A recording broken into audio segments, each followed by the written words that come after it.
இளைஞர்களின் எதிர்காலத்தை பாதுகாக்கவும் குற்றங்களை தடுக்கவும் போதைப் பொருட்களால் ஏற்படும் தீமைகள் குறித்த விழிப்புணர்வை ஏற்படுத்துவது அவசியமாகும் என முதலமைச்சர் விஜய் பதிவு. போதைப் பொருட்கள் தொடர்பான குற்றங்களை தடுத்திட தமிழ்நாடு அரசு எடுத்து வரும் முன்னெடுப்புகளுக்கு அனைவரும் துணை நின்று போதைப் பொருள் இல்லாத தமிழ்நாட்டை உருவாக்கிட இந்நாளில் உறுதியேற்போம் எனவும் வலியுறுத்தல்.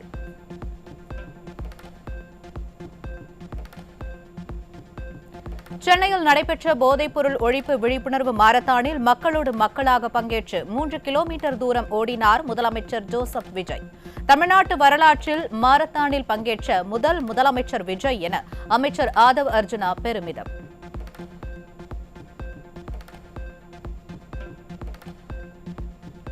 சர்வதேச போதைப்பொருள் ஒழிப்பு விழிப்புணர்வு நாளில் போதைப் பொருட்கள் விழிப்புணர்வு பாடலை வெளியிட்டார் முதலமைச்சர் விஜய். உன் தலை நிமிர உன் நிலை உயர சே நோ டு ட்ரக்ஸ் என்ற பாடல் இணையத்தில் வைரல்.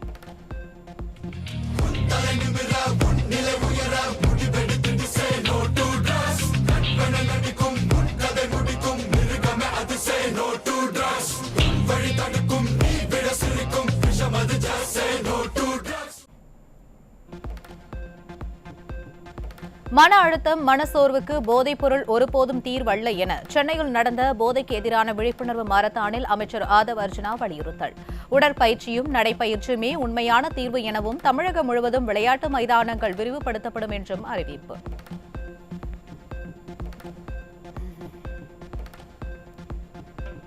சர்வதேச போதைப்பொருள் தடுப்பு மற்றும் கடத்தலுக்கு எதிரான நாளையொட்டி போதைப் பொருட்கள் தடுப்பு குறித்த விழிப்புணர்வை ஏற்படுத்தும் வகையில் தமிழ்நாட்டின் பல்வேறு பகுதிகளில் நடைபெற்ற மாரத்தான் போட்டி. அமைச்சர்கள், ஆட்சியர்கள் மற்றும் அதிகாரிகள் தொடங்கி வைத்த மாரத்தான் போட்டியில் திரளானோர் ஆர்வத்துடன் பங்கேற்பு.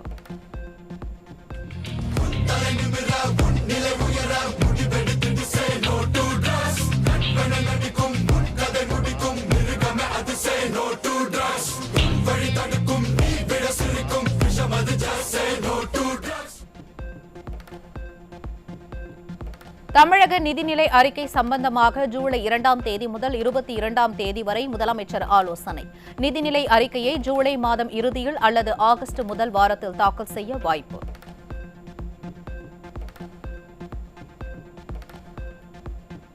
சென்னை தலைமை செயலகத்தில் தமிழ்நாடு தலைமை செயலாளர் சாய்குமார், டிஜிபி மகேஷ்குமார் அகர்வாலை சந்தித்து ஆலோசனை. முதலமைச்சர் ஜோசப் விஜய் தலைமையில் நடைபெறவுள்ள IAS, IPS மாநாட்டை முன்னிட்டு சட்டம் ஒழுங்கு, பெண்கள் பாதுகாப்பு உள்ளிட்ட விவகாரங்கள் குறித்து விரிவாக விவாதிக்கப்பட உள்ளதாக தகவல்.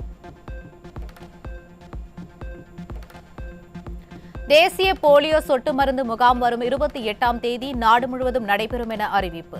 43,051 மையங்களில் காலை 7 மணி முதல் மாலை 5 மணி வரை நடைபெறும் இந்த முகாமில் 5 வயதுக்குட்பட்ட குழந்தைகளுக்கு விடுபடாமல் சொட்டு மருந்து செலுத்திக் கொள்ளும்படி தாய்மார்களுக்கு அறிவுறுத்தல்.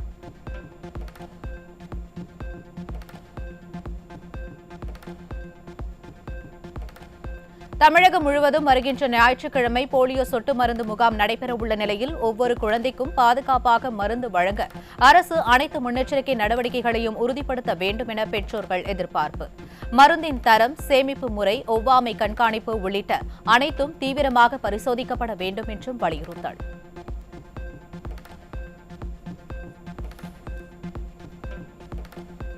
திருவள்ளூர் அருகே தொழிற்சாலையில் ஏற்பட்ட அமோனியா வாயு கசிவு காரணமாக உயிரிழந்தோர் எண்ணிக்கை 14ஆக உயர்வு. ராஜீவ்காந்தி அரசு மருத்துவமனையில் சிகிச்சை பெற்று வந்த ஜார்க்கண்ட் மாநிலத்தைச் சேர்ந்த 29 வயது இளம்பெண் சிகிச்சை பலனின்றி உயிரிழப்பு.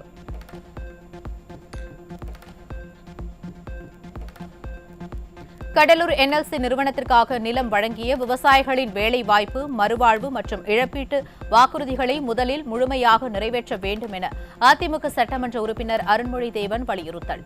மறுவாழ்வு திட்டத்தை முழுமையாக செயல்படுத்த உயர்மட்ட குழு அமைக்க வேண்டும் என தமிழக அரசுக்கு சட்டமன்ற உறுப்பினர் அருண்மொழி தேவன் கோரிக்கை.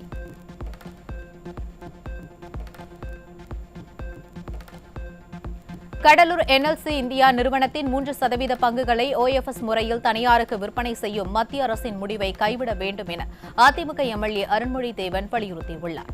லாபகரமான பொதுத்துறை நிறுவனத்தை பலவீனப்படுத்தும் இத்தகைய நடவடிக்கையை ஏற்க முடியாது என்றும் NLC பொதுத்துறை நிறுவனமாகவே தொடர வேண்டும் எனவும் தெரிவித்துள்ளார்.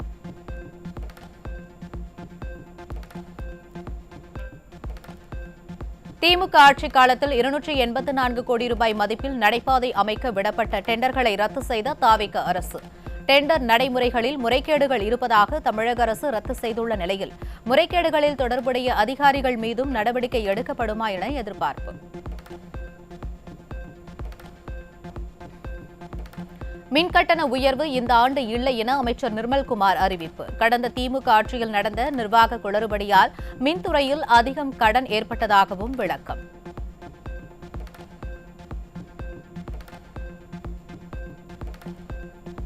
விருதுநகர் மாவட்டம் அருப்புக்கோட்டையில் திமுக கூட்டணியில் 9 ஆண்டுகள் சுயமரியாதையை இழந்து பயணித்ததாக மதிமுக பொதுச் செயலாளர் வைகோ பேசிய பேச்சால் அரசியல் வட்டாரத்தில் பரபரப்பு. தனது மகனின் எம்பி பதவிக்காகவே இத்தனை காலம் வைகோ அரசியல் சமரசம் செய்து கொண்டாரா என்ற கேள்வி எழுந்துள்ள நிலையில் தாமதமான அரசியல் மனமாற்றமா அல்லது புதிய அரசியல் கணக்கீடா என்ற விவாதமும் தீவிரமடைந்துள்ளது.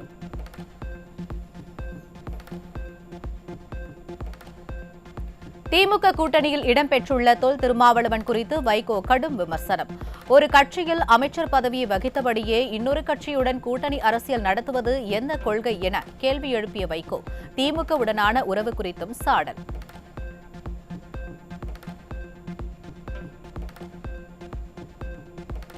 போலி மருந்துகளின் புழக்கத்தை தடுக்க தடுப்பூசிகள், புற்றுநோய், போதைப்பொருள் மற்றும் மனநல மருந்துகளின் முதன்மை பேக்கிங்கில் QR கோடு அச்சிடப்படுவதை கட்டாயமாக்கியது மத்திய அரசு.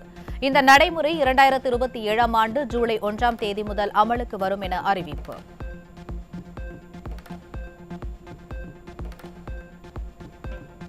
மருந்து பொருட்களின் QR கோடை ஸ்கேன் செய்து விவரங்களை அறியும் செயல்முறை அடுத்த ஆண்டு ஜூலை 1ஆம் தேதி முதல் அமலுக்கு வரும் என தகவல்.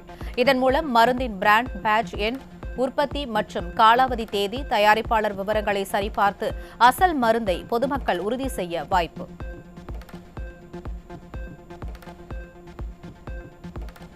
அன்னை யோஜனா திட்டத்தின் கீழ் மிகவும் ஏழ்மையான குடும்பங்களுக்கு 7 கிலோ உணவு தானியங்கள் வழங்கும் வகையில் புதிய மசோதா கொண்டுவர பொதுமக்களிடம் கருத்து கேட்கும் மத்திய அரசு.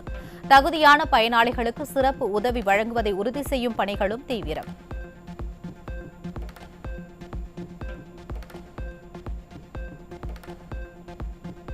குடியரசுத் தலைவருடன் மத்திய உள்துறை அமைச்சர் அமித் ஷா சந்திப்பு. மத்திய அமைச்சரவையில் மாற்றியமைக்கப்படலாம் என்ற தகவல் பரவி வரும் நிலையில் இந்த சந்திப்பு அரசியல் வட்டாரங்களில் பரபரப்பை ஏற்படுத்தியுள்ளது.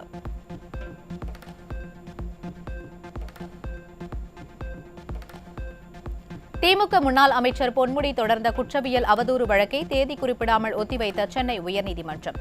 இருதரப்பு வாதங்களையும் கேட்டறிந்த உயர்நீதிமன்றம் வழக்கின் தீர்ப்பை தேதி குறிப்பிடாமல் ஒத்திவைத்து உத்தரவு.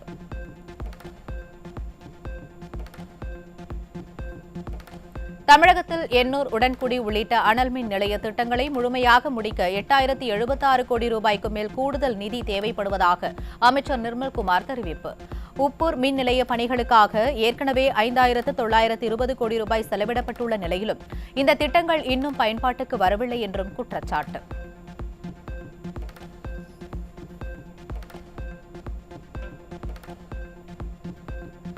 தாவேகாவின் கொள்கை எதிரியாக பாஜக இருந்தாலும் நிர்வாக விவகாரங்களில் மத்திய அரசுடன் இணைந்து செயல்படுவோம் என்ற முதலமைச்சர் ஜோசப் விஜயின் அறிவிப்பை வரவேற்ற மத்திய நிதியமைச்சர் நிர்மலா சீதாராமன்.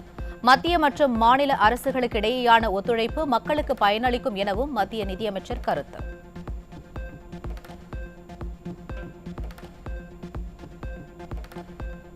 தூத்துக்குடி மாவட்டம் ஓடக்கரை பகுதியில் நிழற்குடை திறப்பு விழாவில் கோரிக்கை வைத்த பெண்களிடம் நம்ம முதல்வராக இருந்தால் செய்யலாம் என்ற திமுக எம்பி கனிமொழியால் பெண்கள் அதிருப்தி. பெண்கள் முற்றுகையிட்டு வாக்குவாதத்தில் ஈடுபட்டதால் பதில் சொல்ல முடியாமல் நழுவி சென்ற எம்பி கனிமொழி மற்றும் எம்எல்ஏ அனிதா ராதாகிருஷ்ணன்.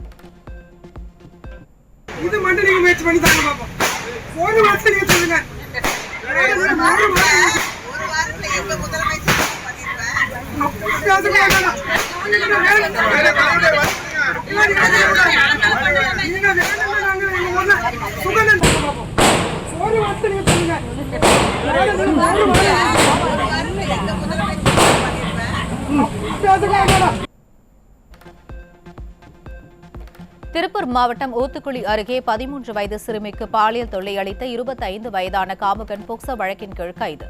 வளர்ப்பு தந்தையே சிறுமியிடம் பாலியல் சிண்டல் செயலில் ஈடுபட்டதும் விசாரணையில் தெரியவந்துள்ளது.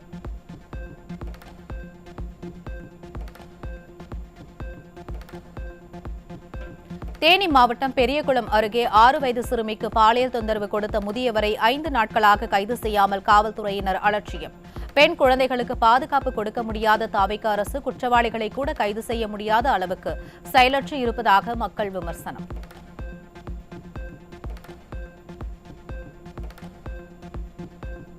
சேலம் மாவட்டம் தாதகாப்பட்டி அருகே நெஞ்சுவலி காரணமாக மருத்துவமனையில் அனுமதிக்கப்பட்ட இளம்பெண் 3 மாத காலமாக போதை ஊசிக்கு அடிமையானது அம்பலம். போதை மாத்திரைகளுடன் பெண்ணின் நண்பர்கள் இருவர் சிக்கிய நிலையில் போதையில் மாணவி கூட்டு பாலியல் வன்கொடுமை செய்யப்பட்டாரா என விசாரணை நடைபெறுவதாக தகவல்.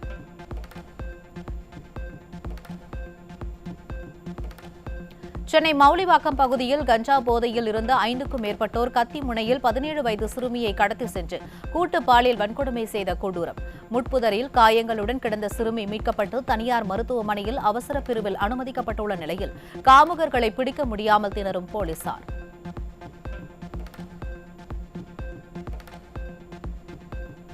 சென்னை வியாசர்பாடி அருகே கல்லூரி மாணவிக்கு ஆபாச படம் அனுப்பி பாலியல் தொல்லை கொடுத்த சக மாணவன் செயலால் அதிர்ச்சி.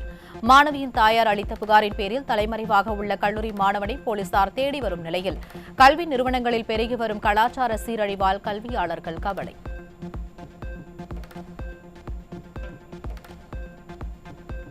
சென்னை கண்ணகி நகரில் 17 வயது கபடி வீராங்கனை பாலியல் வன்கொடுமை வழக்கில் கபடி பயிற்சியாளர் ராஜு மீது போக்சோ வழக்கு பதிவு. தலைமறைவாக உள்ள ராஜுவை கைது செய்ய கண்ணகி நகர் போலீசார் தீவிர விசாரணையும் தேடுதல் நடவடிக்கையும் மேற்கொண்டுள்ளனர்.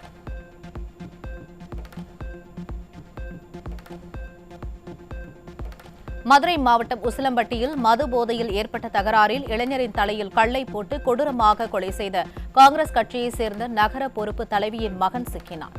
ரயில் நிலையம் அருகே நண்பனை திட்டமிட்டு அதிக போதை ஏற்றி கொலை செய்ததாக முதற்கட்ட விசாரணையில் தகவல்.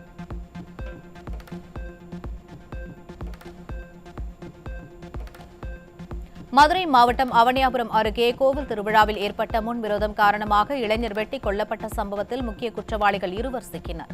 2 பிடிபட்டதைத் தொடர்ந்து ஒரு வாரத்திற்கு பிறகு இறந்த இளைஞரின் சடலத்தை அடக்கம் செய்ய ஊர்வலமாக எடுத்து சென்றபோது போதை புழக்கத்தை கட்டுப்படுத்த தமிழக அரசு நடவடிக்கை எடுக்க வேண்டும் என கண்டன முழக்கம்.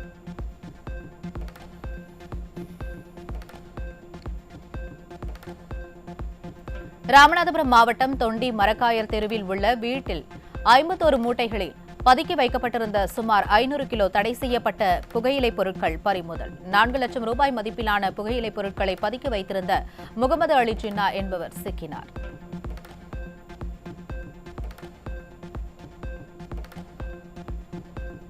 ராணிப்பேட்டை மாவட்டம் அரக்கோணம் அடுத்த இரட்டைக்குளம் செக்போஸ்ட் பகுதியில் இருசக்கர வாகனத்தில் கடத்தப்பட்ட 12 கிலோ கஞ்சா பறிமுதல். கடத்தலுக்கு பயன்படுத்தப்பட்ட இருசக்கர வாகனம் மற்றும் செல்போனை பறிமுதல் செய்த காவல்துறை. ஒடிசாவிலிருந்து கஞ்சா கடத்தி வந்த ஒரு கல்லூரி மாணவர் உள்ளிட்ட 2 தீவிர விசாரணை.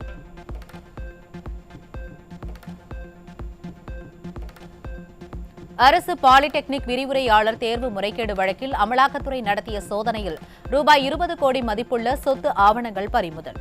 தமிழகம் முழுவதும் 21 இடங்களில் நடத்தப்பட்ட சோதனையில் முக்கிய ஆவணங்கள், ரொக்கப்பணம் உள்ளிட்டவை பறிமுதல் செய்யப்பட்டதாக தகவல்.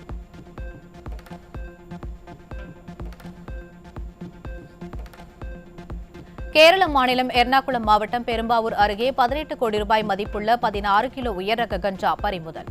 உயர்ரக கஞ்சாவை பதுக்கி வைத்து விற்பனை செய்து வந்த தம்பதி கைது.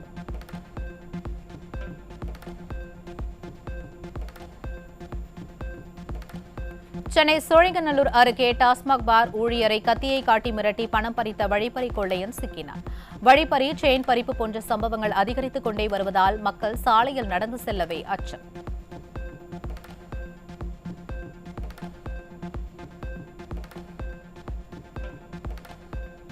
திருவண்ணாமலையிலிருந்து கோவை சென்ற அரசு சொகுசு பேருந்தில் பயணியிடமிருந்து 75 சவரன் தங்க நகைகள் கொள்ளை. நகை பறிகொடுத்தவரை நோட்டமிட்டு பேருந்தில் பயணித்து நடுவழியில் இறங்கி சென்ற 2 நபர்கள் குறித்து போலீசார் விசாரணை.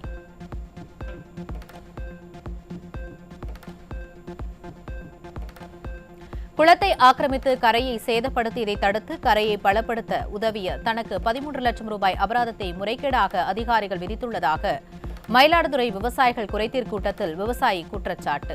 விவசாயியின் கேள்விகளுக்கு பதிலளிக்க முடியாமல் அதிகாரிகள் திணறிய நிலையில் முறைகேடுகளுக்கு அதிகாரிகளும் உடந்தையா என பொதுமக்கள் சரமாரி கேள்வி. நடக்காத சம்பவத்துக்கு 13,50,000 ரூபாய் மனத்திருடுன்னு எனக்கு பேர் கொடுக்குறேன். இதை 4 முறை உங்களுக்கு நான் மேல்முறையீடு பண்ணி இந்த டிஆர்ஓ மட்டும் நான் கொடுத்துருக்குறேன்.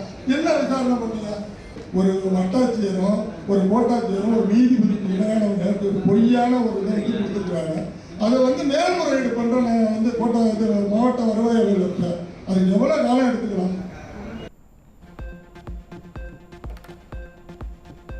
சென்னை மெட்ரோ ரயில் சேவையில் இன்று காலை ஏற்பட்ட திடீர் தொழில்நுட்ப கோளாறு காரணமாக டிஜிட்டல் பயணச்சீட்டு சேவைகள் முற்றிலும் முடக்கம். மெட்ரோ செயலி, வாட்ஸ்அப் மற்றும் QR கோடு ஸ்கேனிங் வசதிகள் செயலிழந்ததால் உரிய நேரத்திற்கு அலுவலகங்களுக்கு செல்ல முடியாமல் பயணிகள் தவிப்பு.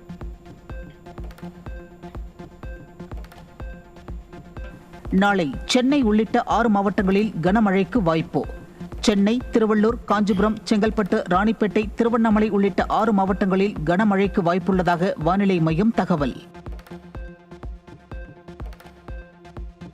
நாளை சென்னை உள்ளிட்ட 6 மாவட்டங்களில் கனமழைக்கு வாய்ப்பு.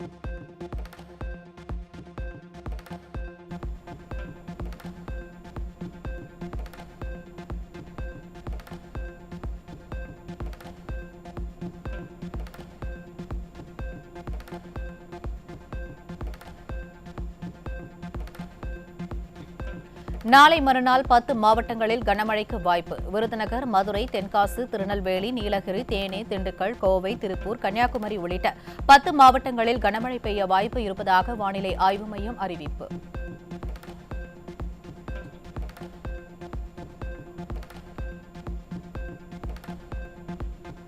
வி த லீடர்ஸ் அமைப்பின் நிறுவனர் அண்ணாமலை ஜூலை 1 முதல் களப்பணியை தொடங்க உள்ளதாக அறிவிப்பு. கோவையில் அப்துல் கலாம் பெயரில் அறநெறி மற்றும் அரசியல் மையம் ஆகஸ்ட் 15ஆம் தேதி திறக்கப்படும் என்றும், லட்சக்கணக்கான தன்னார்வலர்களுக்கு அரசியல் பயிற்சி அளிக்கவும் அரசு நிர்வாகத்தை ஏற்படுத்தும் நோக்கத்துடன் தன்னார்வலர்கள் களத்தில் இறங்க உள்ளதாகவும் அறிவிப்பு.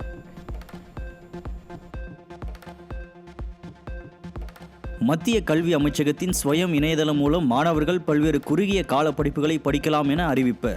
அண்ணா பல்கலைக்கழகம் சார்பில் அணுக்கரு மற்றும் துகள் இயற்பியல், நீடித்த நிலையான வளர்ச்சி, கால நிலைவியல் மற்றும் நகர்ப்புற நிர்வாகம் ஆகிய புதிய படிப்புகள் அறிமுகம்.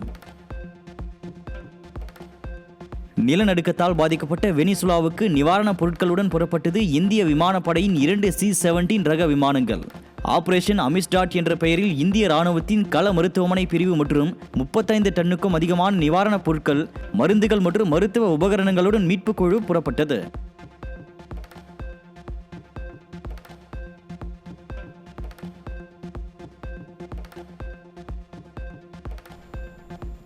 பிரதமர் நரேந்திர மோடியின் அழைப்பின் பேரில் ஜப்பான் பிரதமர் சனாயே டகாய்ச்சி ஜூலை 1ஆம் தேதி இந்தியா வருகிறார்.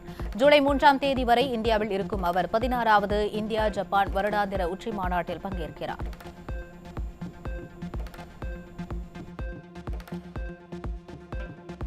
அமெரிக்க குடியுரிமையை துறந்த 94 வயது மூதாட்டி இந்தியராகவே உயிர் பிரிய வேண்டும் என்ற இறுதி விருப்பத்துடன் இந்திய குடியுரிமை மீட்க பெருமிதத்துடன் மனு அளிப்பு.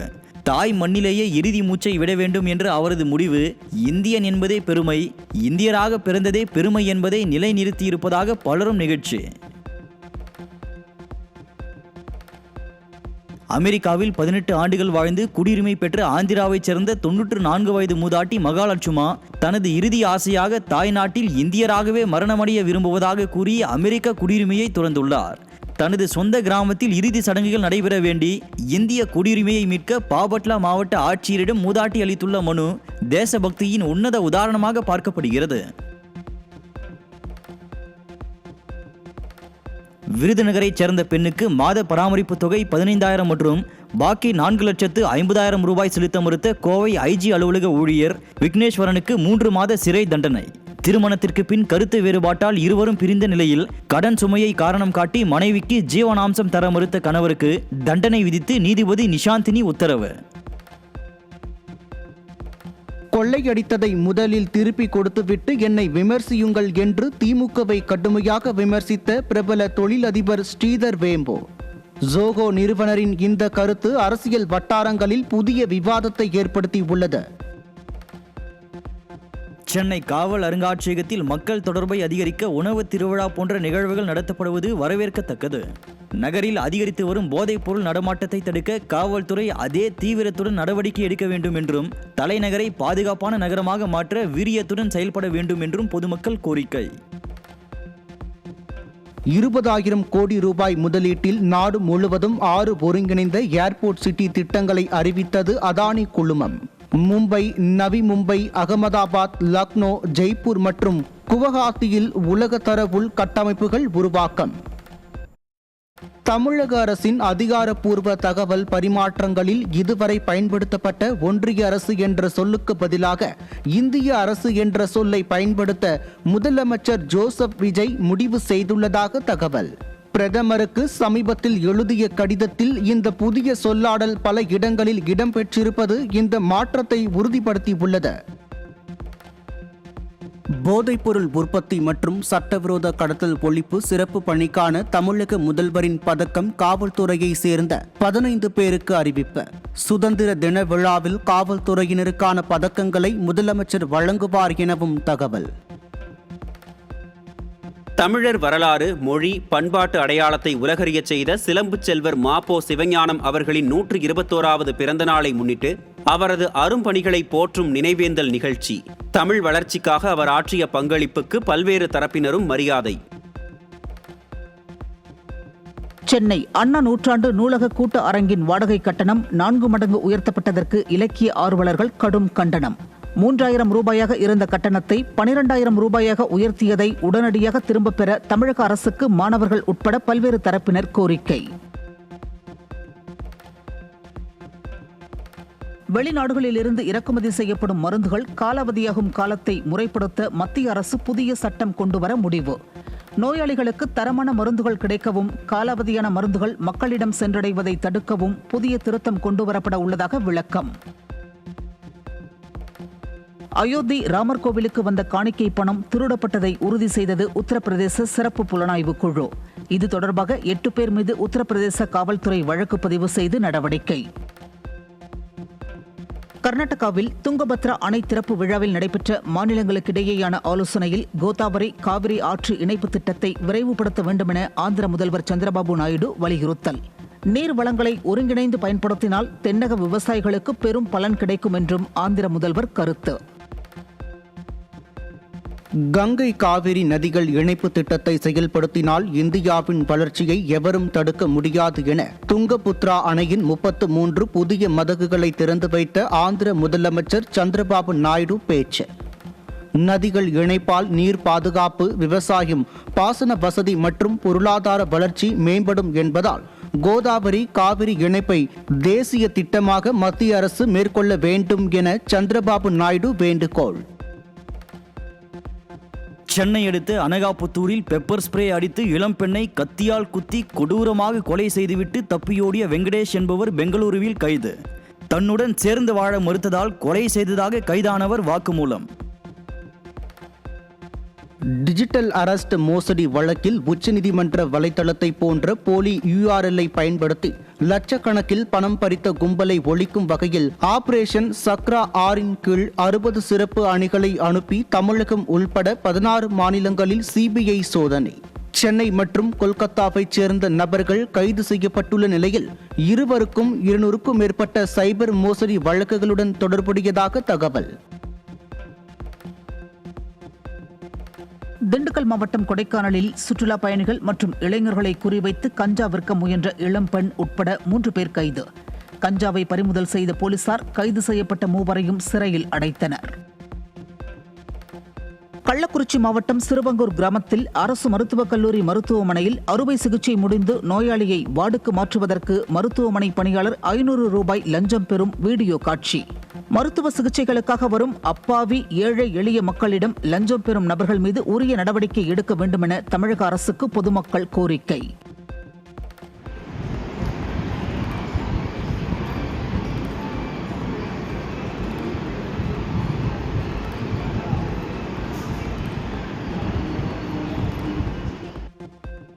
ராமநாதபுரம் மாவட்டம் ஏர்வாடி பகுதியில் அரசு விதிமுறைகளை மீறி கண்மாய் மற்றும் குளங்களில் வண்டல் மண் கடத்தப்பட்டு விற்பனை செய்யப்படுவதாக குற்றச்சாட்டு. விவசாயிகளின் பயன்பாட்டிற்காக மட்டுமே வண்டல் மண்ணை பயன்படுத்த வேண்டும் என அறிவிக்கப்பட்டுள்ள நிலையில் கட்டுமான பணிக்கு விற்பனை செய்பவர்கள் மீது நடவடிக்கை எடுக்க வேண்டும் என பொதுமக்கள் வலியுறுத்தல். கிட்டத்தட்ட ஊர்நில மண்ணல்ற கிலோமீட்டர் வந்து 6 கிலோமீட்டர் அங்கிட்டு இருக்குது. ஆனால் இங்கே சொந்தமான பிளாட்டு விற்பனைக்காண்டி இங்கே வந்து கிட்டத்தட்ட 40 டிராக்டர் மேலே உள்ளே இப்போ அள்ளி விட்டு இருக்காங்க. இதை கேட்க ஒரு நாளைக்கு 40 டிராக்டர், கிட்டத்தட்ட ஒரு நாளைக்கு 500 டிராக்டர் மேலே இங்கே விற்பனை ஆகிட்டு இருக்கு. 500 டிராக்டர் என்ன நில விவசாய நிலத்து தானே மக்கள் தமிழ்நாடு அரசு என்ன சொல்லியிருக்காங்க, விவசாய நிலத்துக்கு வந்து மண்ணை போட சொல்லியிருக்காங்க. இவங்க 500 டிராக்டர் ஒரு நாளைக்கு எப்படி சொல்கிறாங்க? கோவை ஆர்எஸ்புரம் பகுதியில் ஒரே இருசக்கர வாகனத்தில் பள்ளி மாணவர்கள் 4 பேர் ஆபத்தான முறையில் பயணம். 18 வயதுக்கு குறைவானவர்களிடம் வாகனங்களை கொடுக்கக்கூடாது என சட்டம் இருந்தும் பள்ளி சிறார்களிடம் வாகனங்களை கொடுக்கும் பெற்றோர் மற்றும் மாணவர்கள் மீது காவல்துறையினர் நடவடிக்கை எடுக்க வேண்டும் என வாகன ஓட்டிகள் கோரிக்கை. திருவள்ளூர் மாவட்டம் மீஞ்சூரில் குறுகலான சாலையில் இருசக்கர வாகனத்திற்கு வழிவிடக் கோரி அரசு பேருந்து ஓட்டுநர் மீது தாக்குதல் நடத்திய போதை ஆசாமிகள். அரசு பேருந்தின் கண்ணாடியையும் கல்லால் அடித்து நொறுக்கி அராஜகத்தில் ஈடுபட்ட போதை ஆசாமிகளுக்கு போலீசார் வலைவீச்சு.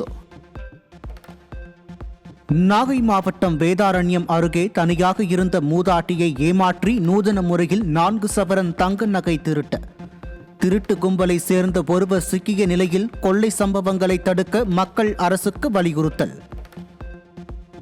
சென்னையை அடுத்த அம்பத்தூர் அருகே ஒடிசாவில் இருந்து கஞ்சா கடத்தி வந்த நபர் சிக்கினார். பட்டறைவாக்கம் ரயில் நிலையம் அருகில் போலீசார் சோதனையில் ஈடுபட்ட போது 12 கிலோ கஞ்சா பறிமுதல் செய்யப்பட்டது. மயிலாடுதுறை மாவட்டத்தில் கடந்த ஓராண்டாக கொள்முதல் செய்யப்பட்ட 1,82,000 மெட்ரிக் டன் நெல் மூட்டைகள் அரவைக்கு அனுப்பப்படாமல் திறந்தவெளி கிடங்கில் தேங்கி வைக்கப்பட்டிருப்பதாக விவசாயிகள் கவலை. அடுத்த கட்ட சாகுபடி தீவிரமடைந்து வரும் நிலையில் புதிய நெல் மூட்டைகளை சேமித்து வைக்க இடம் இல்லாத சூழல் உருவாகியுள்ளதால் விவசாயிகள் வேதனை. திருச்சி மாவட்டம் துறையூரில் உள்ள தனியார் கட்டிடத்தின் கதவில் அமைக்கப்பட்டிருந்த மின்வேலியில் இருந்து மின்சாரம் பாய்ந்து சிறுமி படுகாயம். சிறுமியின் உறவினர்கள் சாலை மறியலில் ஈடுபட்டதால் பதற்றம். கேட்டை தொட்டப்போ அந்த நண்பரோட குழந்தை தொட்டப்போ மின்சாரம் வந்து பாஞ்சிருக்கு. அவங்க குழந்தை சொல்லவும் என்ன சாக்கடிக்குன்னு சொல்லவும் அவங்க பாட்டியோட கம்முன்னு வீட்டுக்கு போயிட்டாங்க. வீட்டில் போய் நண்பர்கிட்ட சொல்கிறப்போ அவர் இப்போ வந்தாருங்க. வந்து பார்க்குறப்ப இங்கே வந்துட்டு ஒரு எலக்ட்ரிஷியனை கூப்பிட்டு சொட்டோன்னா அவருக்கு ஷாக் அடிச்சிருக்கு. ஒரு எலக்ட்ரிஷியனையும் கூப்பிட்டு செக் பண்ணுறதுக்கு கூப்பிட்டுருக்காரு சந்தேகத்துக்கு. கூப்பிட்டு செக் பண்ணுறப்ப அவர் எலக்ட்ரிஷியனே தூக்கி கீழே விழுந்துற அளவுக்கு அந்தளவுக்கு வோல்டேஜ் போகுதுங்க. இவர்கிட்ட எந்த ஒரு அனுமதி வாங்கின மாதிரி தெரியல. அப்படியே அனுமதி வாங்கியிருந்தாலும் இங்கே பாருங்கள், நீங்களே பார்க்கலாம், இந்த மின்வேலில் எங்கே ஒரு அறிவிப்பு பலகையும் இல்லை. இது ஒரு தேசிய மாநில நெடுஞ்சாலை. துறையூர்லேருந்து சேலத்துக்கு போகிற ஒரு மாநில நெடுஞ்சாலை. இந்த இடத்துல இருக்கிற ஒரு முக்கிய பகுதி இது. இதில் இப்படி வச்சிருக்காருன்னா தெரியாதனமாக யாராவது தொட்டு ஒரு உயிரிழப்போ ஏதோ ஆயிடுச்சுன்னா யார் பொறுப்பேற்றுக்குவா? அக்கா பேத்தி 12 வயசு ஆகுதுங்க அக்கா பேத்திக்கு. நாங்கள் அங்கே தாய்க்குழி பார்க்கலான்ட்டு போனோம். அங்கே கோயில் பூட்டி இருந்தது. இருந்தாலும் சும்மா கேட்டுக்கிட்ட நின்று உள்ளுக்குள்ளே எப்படி இருக்குதுன்னு பார்க்கலான்னு கேட்டுக்கிட்ட போனோங்க. கேட்டுக்கிட்ட போனோன்னே எங்கள் அக்கா பேத்தி இப்படி கை வச்சாங்க. கை வச்சோடனே கரண்ட்டு சேகடிச்சு தூக்கி போட்டுருச்சுங்க. திருப்பூர் மாநகராட்சி 4வது மண்டலத்தில் 1 மாதமாக குடிநீர் வராததை கண்டித்து பெண்கள் காலி குடங்களுடன் சாலையில் இறங்கி போராட்டம். புதிய ஸ்மார்ட் சிட்டி திட்ட இணைப்பை வழங்காமலும் பழைய குழாயில் தண்ணீர் திறக்காமலும் அதிகாரிகள் அலட்சியமாக செயல்படுவதாக பொதுமக்கள் கடும் குற்றச்சாட்டு. அறநிலையத்துறையின் கீழ் செயல்படும் கோயில் அறங்காவலர்கள் அரசியல் தலையீடு இன்றி சுதந்திரமாக செயல்பட வழிவகுக்க வேண்டுமென வலுக்கும் கோரிக்கை. பக்தர்களின் நலனும் கோவில் நிர்வாகத்தின் வெளிப்படைத்தன்மையும் உறுதியாக இருக்க இதுவே அவசியம் என அறம் சார்ந்த சான்றோர்கள் வலியுறுத்தல். மதுரை மாவட்டம் உசிலம்பட்டி அருகே கீழ திருமாணிக்கம் கிராமத்தில் உள்ள பழமையான முத்துமாரியம்மன் கோவிலில் 12 ஆண்டுகளுக்கு பிறகு கோலாகலமாக நடைபெற்ற மகா கும்பாபிஷேக விழா. யாகசாலை பூஜைகள், சிறப்பு அபிஷேகங்கள் நடைபெற்ற நிலையில் திரளான பக்தர்கள் சுவாமி தரிசனம் செய்து வழிபாடு. சென்னை திருவல்லிக்கேணியில் அமைந்துள்ள நரசிம்மர் கோவிலில் பிரம்மோற்சவம் கொடியேற்றத்துடன் கோலாகலமாக தொடக்கம். பல்வேறு வாகனங்களில் உற்சவர் வீதி உலா நடைபெற்ற நிலையில் திரளான பக்தர்கள் சுவாமி தரிசனம்.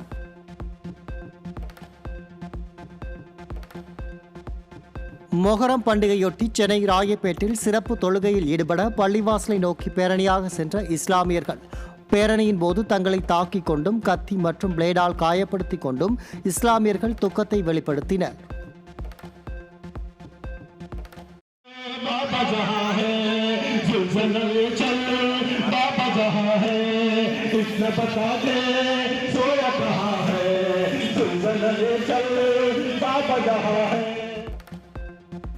முகரம் பண்டிகையையொட்டி நாகை மாவட்டத்தில் உள்ள பிரசித்தி பெற்ற நாகூர் தர்காவில் இஸ்லாமியர்கள் சிறப்பு தொழுகை.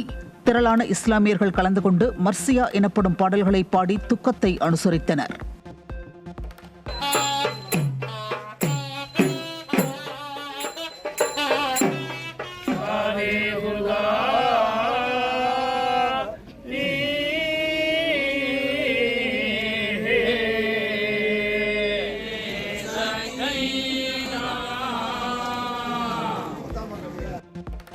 முகரம் பண்டிகையையொட்டி வேலூர் மாவட்டம் சைதாப்பேட்டையில் துக்கம் அனுசரித்த இஸ்லாமியர்கள் மார்பில் அடித்துக்கொண்டும் கத்தியால் கீறிக்கொண்டும் உடலை வருத்தி முகரம் நாள் சடங்குகளை நிறைவேற்றிய இஸ்லாமிய மக்கள். சுற்றுச்சூழலுக்கு உகந்த ரயில் போக்குவரத்தை மேம்படுத்தும் முயற்சியாக ஹரியானாவில் இந்தியாவின் முதல் ஹைட்ரஜன் எரிபொருள் ரயிலின் இறுதிக்கட்ட சோதனை ஓட்டம் தொடக்கம். ஜிந்த் ரயில் நிலையத்தில் இருந்து தனது இறுதிக்கட்ட சோதனை பயணத்தை தொடங்கிய ஹைட்ரஜன் ரயில் மணிக்கு 120 கிலோமீட்டர் வேகம் வரை இயக்கப்பட்ட பாதுகாப்பு பிரேக்கிங் அமைப்பு உள்ளிட்டவைகள் குறித்து ஆய்வு. வாடகை தாய் மூலம் குழந்தை பெற்றுக்கொள்ளும் தம்பதிகள் குழந்தையின் உண்மையான பெற்றோர் என்பதற்கான அங்கீகாரத்தை நீதிமன்றத்தில் மனு கொடுத்து வாங்க வேண்டும் என சென்னை உயர்நீதிமன்றம் உத்தரவு. பெற்றோர் உரிமை கோரிய நாமக்கல் தம்பதியின் மனுவை தள்ளுபடி செய்த உயர்நீதிமன்றம் கீழமை நீதிமன்றத்தின் உத்தரவையும் ரத்து செய்தும் அதிரடி. ராகுல் காந்தி வருத்தம் தெரிவித்து மனு தாக்கல் செய்ததை தொடர்ந்து மத்திய வேளாண் துறை அமைச்சர் சிவராஜ் சிங் சௌகானின் மகன் கார்த்திகேய சிங் தொடர்ந்த அவதூறு வழக்கை மத்திய பிரதேச உயர்நீதிமன்றம் முடித்து வைத்தது. ராகுல் காந்தி எழுத்துப்பூர்வமாக வருத்தம் தெரிவித்ததை ஏற்று வழக்கை நீதிமன்றம் தள்ளுபடி செய்தது.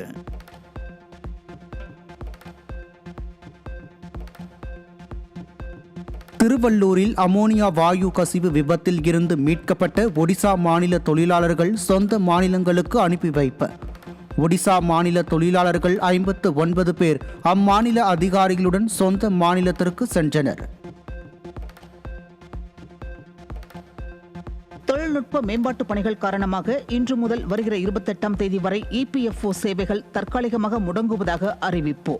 இதன் காரணமாக PF கிளைம் உள்ளிட்ட கணக்கு பரிமாற்றங்களை ஆன்லைனில் விண்ணப்பிக்க முடியாது என்றும் மாற்று தேவைகளுக்கு அதிகாரப்பூர்வ உதவி எண்களை அழைக்கவும் EPFO அறிவுறுத்தல். ஆபரண தங்கத்தின் விலை கிராமுக்கு 80 ரூபாயும் சவரனுக்கு 640 ரூபாயும் உயர்வு. விலை அதிகரித்துள்ள நிலையில் சென்னையில் ஆபரண தங்கம் கிராமுக்கு 13,220 ரூபாய்க்கும் ஒரு சவரன் 1,05,760 ரூபாய்க்கும் விற்பனை.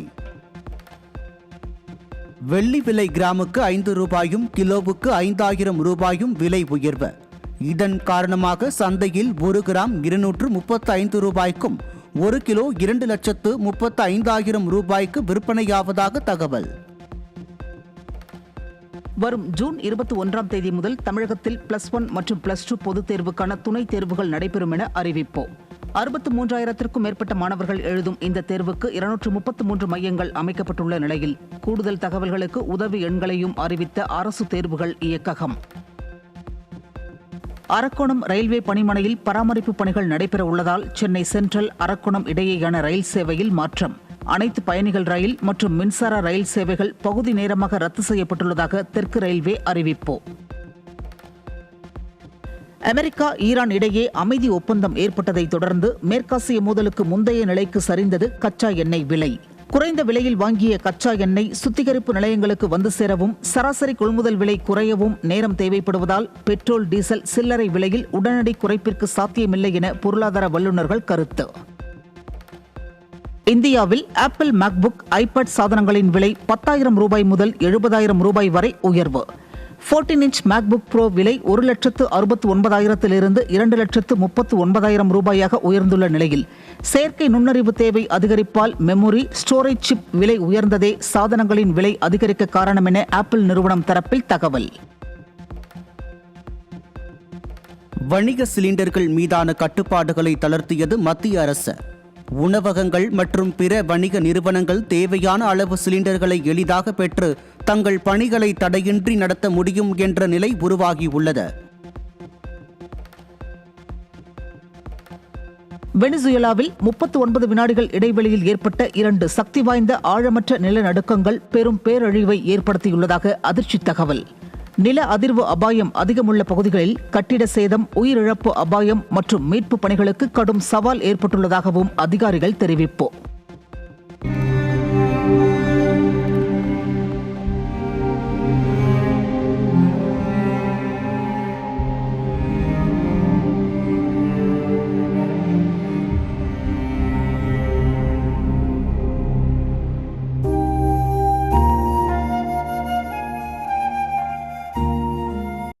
வெனிசுவேலாவில் இரட்டை நிலநடுக்கத்தால் ஏற்பட்ட உயிரிழப்புகளின் எண்ணிக்கை 235ஆக உயர்வு.